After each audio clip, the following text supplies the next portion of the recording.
Compagnie qui avait eu beaucoup de visibilité, de succès, et tout à coup, la nouvelle a attristé tout le monde, une faillite. Puis là, ben, oups, hier, on nous annonce une relance. Je parle de Canada Sauce. Simon-Pierre Murdoch, PDG de Canada Sauce, est avec nous. Bonjour. Bonjour, M. Dumont. Simon-Pierre, il faut qu'on reparle de la faillite. On nous avait dit bris d'équipement. Qu'est-ce qui s'est passé? Est-ce que l'entreprise était plus fragile, trop endettée? Comment on explique aujourd'hui, là, ce qui s'est... Avant de parler de l'avenir qui est plus rose, là, mais qu'est-ce qui s'est passé? Ben, en fait, l'entreprise, il y a trois éléments importants. Premièrement, on vivait depuis 2 ans une hyper-croissance, notamment avec un contrat chez des gros détaillants canadiens et une entente avec un marché américain, là, avec NASCAR. On avait un contrat avec Sam's Club qui nous a demandé beaucoup de liquidité, beaucoup d'énergie, beaucoup de préparation, sur lequel on travaille depuis maintenant 2 ans. Puis lorsqu'est arrivé le bris d'équipement, qui est le deuxième facteur, on avait des inventaires très, très, très élevés. Donc, on s'était préparé pour les ventes de l'été, notamment chez Costco, chez Walmart aux US. Dans tous les détaillants, là, on parle d'un réseau d'environ 4000 magasins. Donc, fermé un 26 juin, tout de suite après la Saint-Jean-Baptiste. Les inventaires sont au maximum. C'est sûr que financièrement, on était trop fragile pour être capable de passer à travers. Ça, c'est le deuxième élément. Puis, troisième élément, l'hypercroissance a fragilisé notre structure administrative. Je ne le cache pas, la dernière année, ça a été plus challengeant de trouver les bonnes ressources, les bonnes main-d'œuvre pour s'assurer de suivre nos prévisions financières. Donc, c'est les grossit trois très éléments qui vite, nous ont amenés. pas prêt, pas la solidité financière et humaine pour passer à travers un gros imprévu. On pourrait résumer ça de même. Exact. OK. Et qu'est-ce qui a permis la relance? En fait, c'est sûr que ça a été un gros challenge pour nous parce que c'est des étapes. C'est quand même un deuil important pour moi et pour toute mon équipe, là. Après 9 ans de travail, d'avoir bâti cette entreprise-là, de rien. En fait, quand j'ai parti au début, j'avais 5 000 pour acheter mes premiers équipements. Fait que c'était un gros pincement au cœur, mais je vous dirais que je viens d'une famille d'entrepreneurs qui sont des résilients, qui ont déjà appris à travers différentes faillites, qui se sont toujours relevés. Donc, les Murdoch sont des fonceurs et l'intérêt du public, les gens veulent avoir nos produits.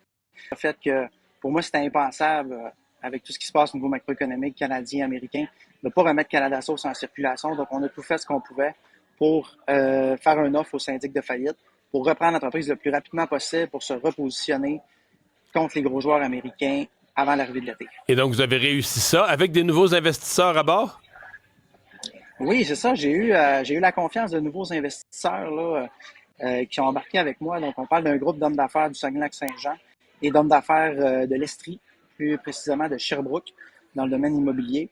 Donc, qui sont spécialistes en optimisation d'entreprise, surveillance des financières, préparation des budgets. Donc, ils m'ont redonné leur confiance. Ils ont confiance aux produits. On a fait toutes les étapes. Évidemment, qu'est-ce qui a fait que mais juste un détail, c'est le climat.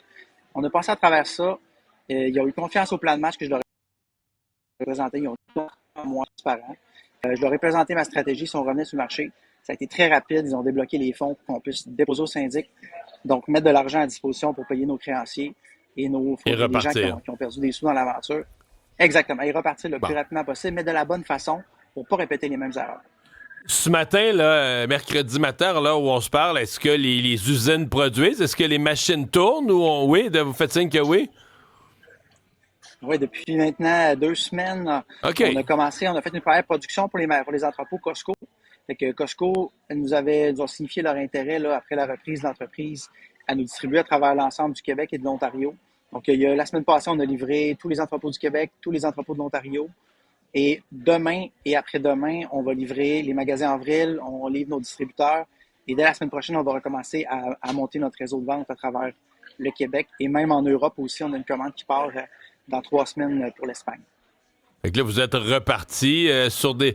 Est-ce qu'il y a des erreurs que vous avez en tête que vous n'allez pas répéter? Enfin, est-ce que vous sentez un entrepreneur plus fort? Parce que hier matin, quand on a parlé de vous à l'émission, je disais, j'avais fait une visite, là, quand j'étais en politique, à Silicon Valley. J'avais rencontré plein de dirigeants d'entreprises. Puis il y en a un qui m'avait marqué. Il avait dit, tu sais, ici, là, il dit, tu sais, ça brasse, c'est plein d'entreprises qui démarrent. Puis il dit, pour aller chercher du capital de risque, souvent, ils vont te demander, t'as-tu déjà fait faillite? Puis si t'as fait faillite 2-3 fois, puis que tu as appris tes leçons de tes erreurs, ils vont te considérer non pas comme un loser, mais comme un entrepreneur plus fort, plus aguerri, plus capable de voir les dangers, les obstacles. Est-ce que vous vous sentez comme ça aujourd'hui? Tout à fait. Je sens que j'ai appris beaucoup dans cette aventure-là. Maintenant, je suis très humble dans l'aventure. Je suis plus prudent par rapport aux dépenses, plus prudent par rapport au choix des clients aussi, pour être sûr d'avoir des clients qui sont solvables, qui sont capables de bien payer les factures, parce que ça reste quand même, on a un gros Ouais. défi de cash flow. Fait que je me sens plus épanoui là-dedans comme humain, comme entrepreneur. Puis honnêtement, dans le redémarrage, je l'ai dit à mes associés en partant, voici les 4-5 erreurs là, que je veux qu'on corrige très rapidement. Puis moi, ça a été un gros exercice personnel d'introspection parce que, tu sais, être entrepreneur, c'est pas facile, surtout de nos jours avec ce qui s'est passé avec le COVID, mais ça passe par un leader qui montre l'exemple et qui est honnête dans ses démarches. Fait que je vous dirais que prudent, on suit nos budgets, on regarde les signaux d'alerte qui peuvent être complexes pour nous, qui peuvent faire que la compétition peut venir nous faire mal. Donc, définitivement, aujourd'hui, je suis plus le même entrepreneur que j'étais l'année passée, puis on va être beaucoup plus prudent. On attend le retour de vos produits sur les tablettes. Simon-Pierre Murdoch, merci de nous avoir parlé. Bonne chance. Le Merci, PDG M. de Dumont. Bonne journée. Canada Sauce. Salut.